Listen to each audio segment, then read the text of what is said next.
दुनिया में बताइए सबसे बड़ा बोझ किस चीज का होता है? आप कहेंगे जिम्मेवारी का, आप कहेंगे पहाड़ का, और कई चीजों के नाम लेंगे। नहीं, इन सब चीजों का बोझ नहीं होता। बोझ किसी और चीज का होता है। एक गुरुजी के पास उनके शिष्य रहते थे और वो सदा खिन्न रहते थे। मन में खुशी नहीं थी, जबकि जीवन गुरुजी के प्यास दिया हुआ था। मठ की सेवा किया करते थे, गुरुजी की सेवा किया करते थे, लेकिन मन खिन्न रहता था। अभी कुछ ही साल हुए थे, घर पे भी जाते आते रहते थे। गुरुजी ने एक दिन पूछा, किसी को कोई परेशानी है? 6-7 जो नवयुवक थे जो घर से आते थे और सेवा करके चले जाते थे, उन्होंने कहा, जी गुरुजी, है तो परेशानी तो है, मन खुश नहीं रहता, पता नहीं क्यों।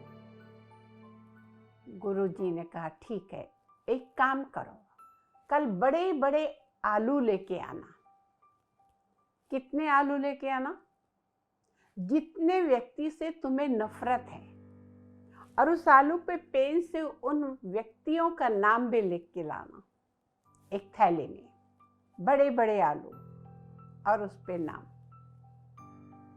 किसी ने 6 आलू लाए, किसी ने 7, किसी ने 8, किसी ने 10 भी लाए, जिनसे वो नफरत करते थे। गुरुजी को लाके दिखाया, गुरुजी आपने कहा था हम ये आलू ले आए। गुरुजी ने कहा, ठीक है। गुरुजी का प्रवचन चला, प्रवचन पूरा हुआ, उन्होंने मठ की सेवा की और अब घर जाने लगे। कहा, गुरुजी आलू का क्या करें?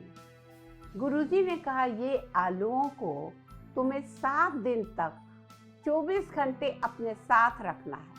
खाते पीते सोते हर वक्त ये तुम्हारे साथ ही रहेंगे। अब गुरुजी की आज्ञा को मना भी नहीं कर सकते थे, टाल भी नहीं सकते थे। रोज बोझ 24 घंटे वो कंधे पे उनके लदा रहता। 1 दिन बीता, 2 दिन बीता, 3 दिन बीते। मन में आ रहा गुरुजी को बोले कि हम इसको फेंक दें, कि नहीं बोल सकते थे। गुरुजी ने तो 7 दिन की कहे थे।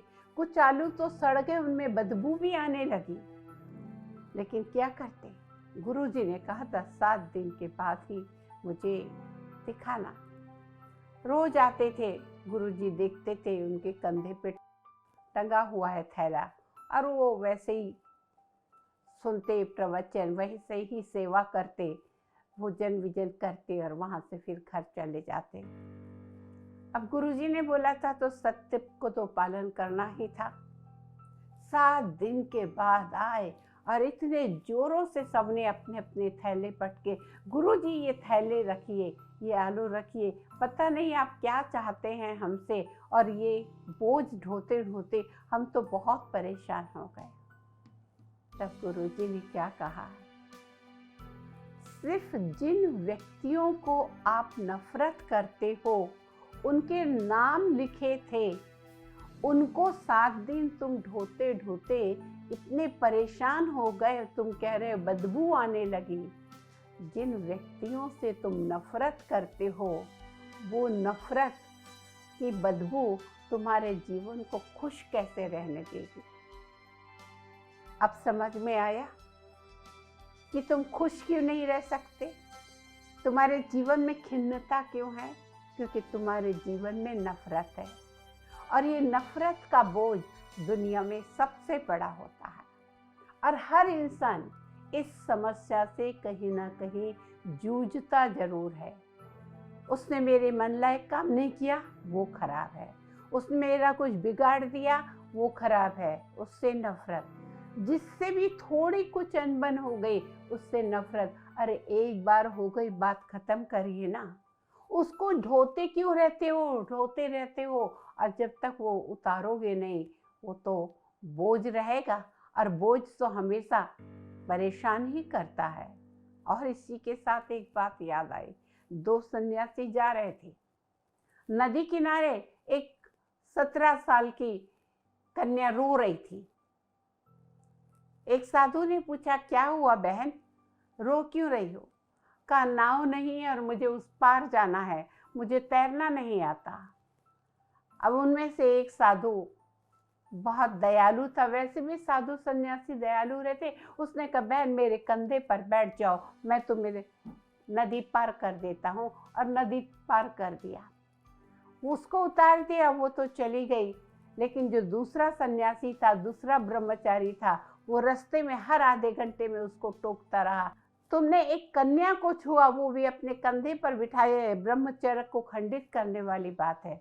देखो तुमने ये ठीक नहीं किया, खाना खा रहे तो, चल रहे तो हर आधे घंटे में, सुबह से रात हो गई, दूसरा दिन भी हो गया, वो यही बोलते रहा, देखो तुमने ये बहुत गलत किया, वो उसको तुम्हें इस तरह से नहीं छूना था, नहीं बिठाना था। दूसरे दिन वो दूसरा सन्यासी बोला, भाई मेरे, मैं तो उसे कल कब का पार करके और उतार के आ गया, लेकिन तुम 24 घंटे से उसका बोझ क्यों ढो रहे हो? तुम्हारे मन में वही चल रहा है। ये 24 घंटे में तो मैं ईश्वर को याद करता रहा, मुझे तो उसकी याद भी नहीं। और हम तो भगवान के बच्चे हैं, दया करना, क्षमा करना, प्रेम करना, ये तो हमारे को पहले से सिखाया जाता है। कहने का मतलब कि जीवन में कभी भी हम किसी भी व्यक्ति से नफरत ना करें। हर इंसान इंसान ही है, गलती हो सकती है। इसका मतलब ये नहीं कि आप उस बोझ को ढोते रहें। आशा है आप हमारे आशय को समझ गए होंगे। नमस्कार, ओम शांति।